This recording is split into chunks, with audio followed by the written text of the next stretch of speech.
Have you ever seen a bottle or a can with a warning label on it? Maybe something under your kitchen sink or in the garage? Well, those labels are just the tip of the iceberg.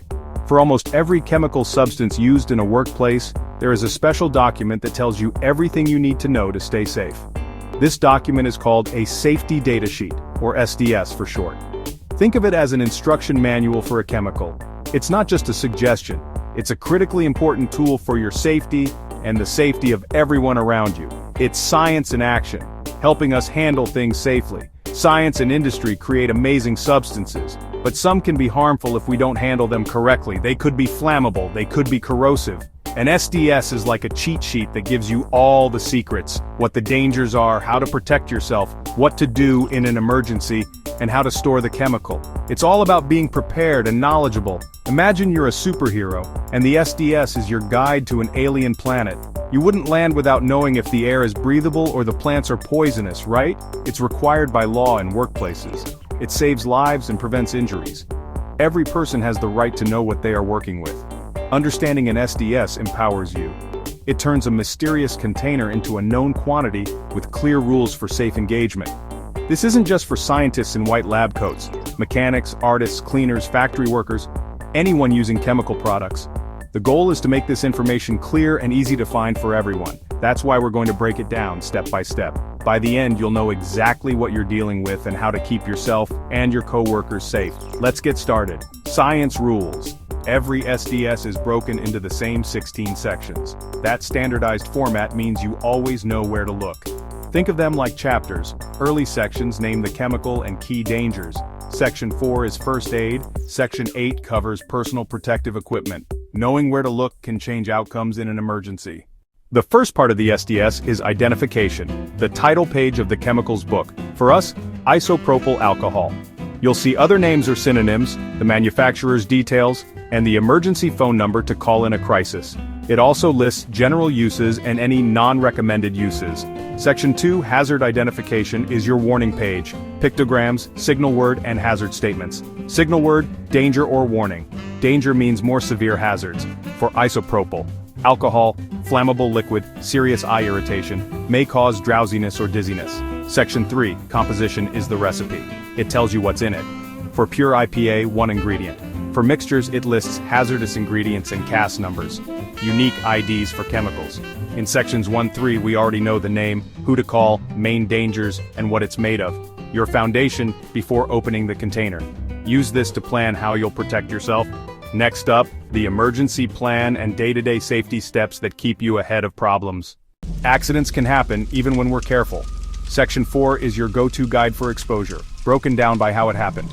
If it gets in your eyes, rinse cautiously with water for several minutes.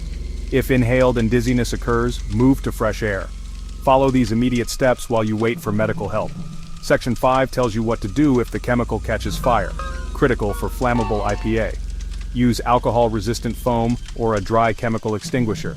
And just as important, what not to use. A straight stream of water can spread a flammable liquid fire. Vapors can travel and flash back to the source of ignition. Responders need to know this. Section 6 is your cleanup plan. First, eliminate ignition sources. No sparks, no smoking, no flames. Wear the right PPE for cleanup. Contain the spill, then use sand or absorbent pads. Dispose of the waste properly. Review sections 4-6 before you start. In a real emergency, knowing the steps can make you a hero. Now, how to prevent emergencies in the first place. Section 7 covers handling and storage. For flammable IPA, keep away from heat, sparks, and open flames. Use only in well-ventilated areas to avoid dizzying fumes. Store tightly closed in a cool, dry, well-ventilated place. Section 8 tells you the gear you need, and exposure limits.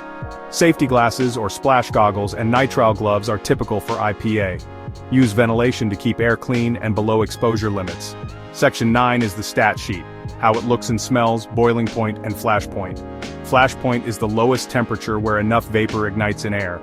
A low flash point means easy to ignite, critical for flammables. Section 10 describes stability and what to avoid. IPA is stable under normal storage. Avoid heat and ignition sources. Keep away from strong oxidizers. Mixing can cause violent reactions. Section 11 is the deep dive into health effects, routes of exposure, immediate and delayed symptoms, and study data. Section 12 explains environmental impact, aquatic toxicity, persistence, vital for spill planning and stewardship. Section 13 covers disposal. Don't pour flammables like IPA into drains. Treat as hazardous waste per local, state, and federal rules. Section 14 lists transport rules across road, rail, air, and sea. Section 15 summarizes key safety, health, and environmental regulations. Section 16 includes the preparation or revision date and a legend of abbreviations, keeping your info current. Pictures tell a story in an instant. GHS pictograms are a universal safety language. Flame means flammable. It can also cover pyrophoric, self-heating, flammable gas emission, or self-reactive substances. See a flame, keep it away from sparks, open flames, and high heat. Exclamation means less severe but important hazards. Skin or eye irritation, skin sensitizer, harmful if swallowed, respiratory irritation. IPA fits here for eye irritation and dizziness. Health hazard signals long-term risks. Carcinogen, mutagen, reproductive toxin, specific organ toxicity, or aspiration hazard. You'll also see gas cylinder for gases under pressure, corrosion for severe skin, metal damage, and exploding bomb for explosive reactive hazards. Now, the numbers. Unlike many rating systems in GHS, lower number means worse hazard. Category 1 is the most severe. Flammable liquids by flash and boiling point. Category 1 extremely flammable like diethyl ether. Category 2 includes isopropyl alcohol and ethanol. Category 3 is less ignitable like diesel or kerosene. Category 4 are combustibles such as some motor oils. Health hazards can subdivide. Skin corrosion 1A, 1B, 1C based on how quickly damage occurs. Irritants are Category 2. Key takeaway, Category 1 equals most dangerous. About to use a new solvent? First, find the SDS and glance at Section 2. Note the pictograms, the signal word, and the hazard category.